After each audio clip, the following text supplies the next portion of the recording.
Friends, welcome to my YouTube channel. నిషిలో today topic స్థానిక స్వపరిపాలన 6th క్లాస్ బిట్స్. ప్రజా సౌకర్యాల నిర్వహణ కోసమే గ్రామీణ ప్రాంతాల్లో డాష్, పట్టణ ప్రాంతాల్లో డాష్ ఉన్నాయి. పంచాయతీలు, పురపాలక సంఘాలు ఉన్నాయి.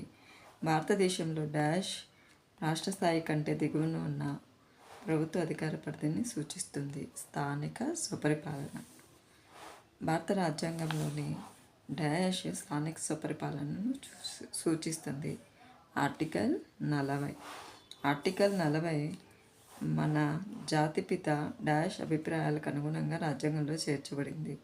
మన జాతిపిత గాంధీజీ అభిప్రాయాలకు భారత పార్లమెంటు 1992 సంవత్సరంలో చేయబడిన డాష్ సవరణ గ్రామీణ ప్రాంతాల్లో స్థానిక స్వపరిపాలనను, డాష్ సవరణ పట్టణ ప్రాంతాల్లో స్థానిక స్వపరిపాలనను ఏర్పాటు చేశాయి. 73వ సవరణ గ్రామీణ ప్రాంతాల్లో, 74వ సవరణ పట్టణ ప్రాంతాలు. ఆంధ్రప్రదేశ్ ప్రభుత్వం పంచాయతీరాజ్ చట్టం డాష్ను చేసి రాష్ట్రంలోని గ్రామీణ మరియు పట్టణ ప్రాంతాల్లో స్థానిక స్వపరిపాలనను ఏర్పాటు చేసింది. 1994 చేసి డాష్ సామ్రాజ్యంలోని స్థానిక స్వపరిపాలన ప్రసిద్ధి చెందింది. చోళ సామ్రాజ్యంలోని 1959వ సంవత్సరంలో స్థానిక స్వపరిపాలనను అమలు చేసిన మొదటి రాష్ట్రం డాష్ రాజస్థాన్. ఇది భారతదేశంలో మొదటి పంచాయతీరాజ్ విధానాన్ని అవలంబించింది. గ్రామంలోని ఓటర్లందరూ డాష్లో సభ్యులుగా ఉంటారు. గ్రామ సభలు సర్పంచ్ మరియు వార్డు సభ్యులతో డాష్ ఏర్పడుతుంది. గ్రామ పంచాయతీ ఏర్పడుతుంది. గ్రామ పంచాయతీకి అధ్యక్షుడు డాష్ లేదా డాష్ దీనికి అధ్యక్షత వహిస్తాడు. గ్రామ అధ్యక్షుడు లేదా సర్పంచి.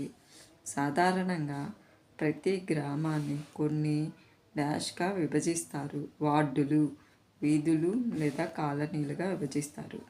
ప్రతి వార్డుల్లో ఓటర్ల సంఖ్య దాదాపు డాష్గా ఉంటుంది, సమానంగా ఉంటుంది. ప్రతి వార్డు నుంచి ఒక సభ్యుడు గ్రామ పంచాయతీకి ఎన్నికవుతారు. అతనిని డాష్ అని పిలుస్తారు. అతనిని వార్డు సభ్యుడు అని పిలుస్తారు. ప్రతి గ్రామ పంచాయతీకి జనాభాను బట్టి డాష్ నుంచి డాష్ మంది వరకు వార్డు సభ్యులు ఉంటారు. 5 నుంచి 21 మంది వార్డు సభ్యులు ఉంటారు. డాష్ సంవత్సరాలు నిండిన వారు గ్రామ పంచాయతీ ఎన్నికలలో పోటీ చేయవచ్చు. 21 సంవత్సరాలు నిండినవారు. పార్లమెంటు స్త్రీలకు స్థానిక సంస్థలలో డాష్ వంతు స్థానాలను కేటాయించింది. 1/3 వంతు స్థానాలను కేటాయించింది. మన రాష్ట్రంలో మహిళలకు రిజర్వేషన్లు %కు పెంచడం జరిగింది. 50%కు పెంచడం జరిగింది. సాధారణంగా గ్రామ పంచాయతీకి ఎన్నికలు ప్రతి డాష్ సంవత్సరాలకు ఒకసారి జరుగుతాయి. ప్రతి 5 సంవత్సరాలకు ఒకసారి. ప్రతి వార్డుల్లో నివసించే వ్యక్తి ఓటర్గా నమోదైన వారు డాష్ ఓట్లు వేస్తారు. 2 ఓట్లు వేస్తారు. ఒక ఓటును డాష్ను ఎన్నుకోవడానికి, రెండవది డాష్ను వినియోగిస్తారు. ఒక ఓటును వార్డు సభ్యుని ఎన్నుకోవడానికి, రెండవది సర్పంచ్ ఎన్నికకు వినియోగిస్తారు. డాష్ గ్రామ పంచాయతీకి పెద్ద సర్పంచ్. డాష్ గ్రామానికి మొదటి పౌరుడు. సర్పంచే గ్రామ పంచాయతీకి పెద్ద, అలాగే గ్రామానికి మొదటి పౌరుడు కూడా అతనే. ఎన్నికల తర్వాత సర్పంచ్, వార్డు సభ్యులు కలిసి తమలో ఒకరిని డాష్గా ఎన్నుకుంటారు. ఉప సర్పంచ్గా ఎన్నుకుంటారు. సర్పంచ్ లేనప్పుడు డాష్ ఆ బాధ్యతలు నిర్వహిస్తాడు. సర్పంచ్ లేనప్పుడు సర్పంచ్ బాధ్యతలను ఉప సర్పంచ్ నిర్వహిస్తాడు. మన రాష్ట్రంలో డాష్ సంవత్సరంలో గ్రామ సచివాలయ వ్యవస్థ ప్రారంభించబడింది. అక్టోబర్ 2, 2019 సంవత్సరంలో. ప్రతి డాష్ మందికి ఒక గ్రామ సచివాలయం ఏర్పాటు చేయబడింది. ప్రతి 2000 మందికి.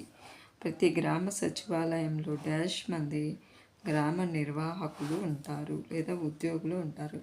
11 మంది.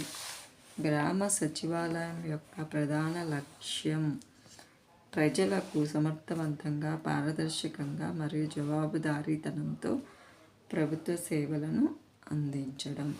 సేవలు డాష్ ద్వారా వారికి కేటాయింపబడిన ఇళ్లకు అందించడం జరుగుతుంది.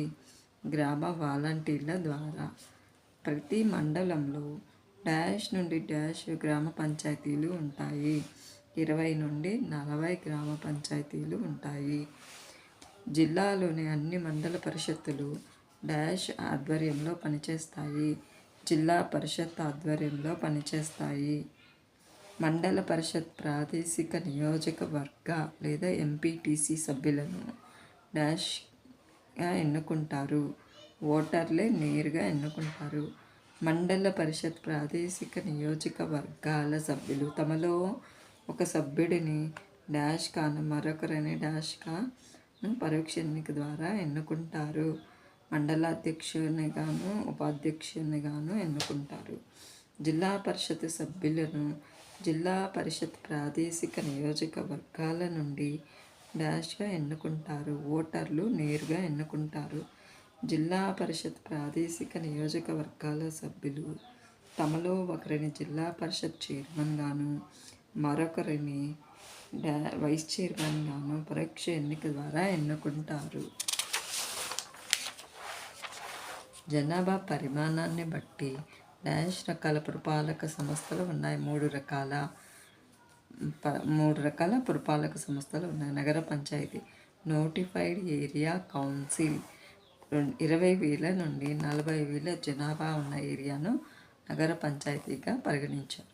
పురపాలక సంఘం 40,000 నుండి 3 లక్షల మధ్య ఉన్నటువంటి జనాభా. మున్సిపల్ కార్పొరేషన్ 3 లక్షలకు పైగా ఉన్నటువంటి జనాభా. ప్రతి నగర పంచాయతీలో డాష్ మరియు డాష్తో ఒక కమిటీ ఉంటుంది. వార్డు కౌన్సిలర్లు మరియు చైర్మన్తో. ప్రతి నగర పంచాయతీ కమిటీలో కనీసం డాష్ మంది ఎన్నుకోబడిన వార్డు సభ్యులు మరియు డాష్ నామినేటెడ్ సభ్యులు ఉంటారు. 10 మంది ఎన్నుకోబడిన వార్డు సభ్యులు మరియు 3 నామినేటెడ్ సభ్యులు ఉంటారు. కౌన్సిలర్లు లేదా వార్డు సభ్యులు ప్రత్యక్ష ఎన్నికల ద్వారా నగర పంచాయతీలోని వార్డుల నుండి ఎన్నుకోబడతారు. ప్రతి మున్సిపాలిటీలో ఎన్నికబడిన సభ్యులు అయిన కౌన్సిలర్లు మరియు నామినేటెడ్ సభ్యులతో ఒక మున్సిపల్ కౌన్సిల్ ఉంటుంది. ఈ కౌన్సిలర్లు మరియు కౌన్సిల్ యొక్క ఇతర సభ్యులు కలిసి మున్సిపల్ చైర్మన్ను పరోక్ష ఎన్నిక ద్వారా ఎన్నుకుంటారు. ప్రతి మున్సిపల్ కార్పొరేషన్ డాష్ అని పిలువబడే ఎన్నుకోబడిన సభ్యులు మరియు నామినేటెడ్ సభ్యులను కలిగి ఉంటుంది. కార్పొరేటర్లు మున్సిపల్ కార్పొరేషన్ ఏర్పాటు కోసం మున్సిపల్ కార్పొరేషన్ యొక్క ప్రాంతాన్ని డాష్గా విభజిస్తారు. విభాగాలుగా లేదా వార్డులుగా. ఈ కార్పొరేటర్లు మరియు ఇతర సభ్యులు కలిసి కార్పొరేషన్ డాష్ను పరోక్ష ఎన్నిక ద్వారా ఎన్నుకుంటారు. మేయర్ను ఆంధ్రప్రదేశ్లోని మొదటి పురపాలక సంఘం డాష్ భీమునిపట్నం పురపాలక సంఘం. దీనిని డాష్ అని కూడా పిలుస్తారు. భీమిలి అని కూడా పిలుస్తారు. భీమునిపట్నం పురపాలక సంఘం డాష్ జిల్లాలో ఉంది. విశాఖపట్నం జిల్లాలో ఉంది.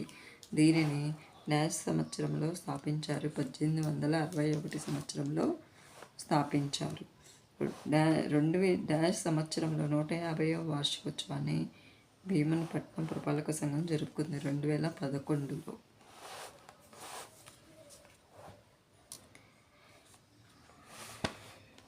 భారతదేశంలోని డాష్ మున్సిపాలిటీలలో ఒకటి భీమునిపట్నం పురపాలక సంఘం. పురాతన మున్సిపాలిటీలలో ఒకటి.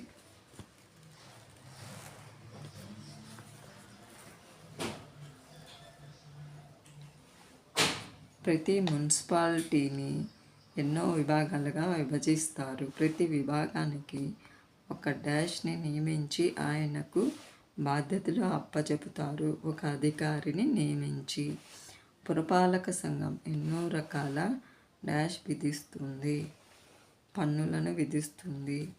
ఎగ్జాంపుల్ ఉదాహరణకు ఇంటి పన్ను, నీటి పన్ను, వీధి దీపాలపై పన్ను, దుకాణాలపై పన్ను, సినిమా టికెట్ల మీద పన్ను మొదలైనవి.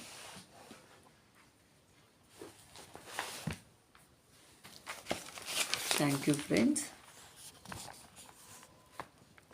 Please subscribe.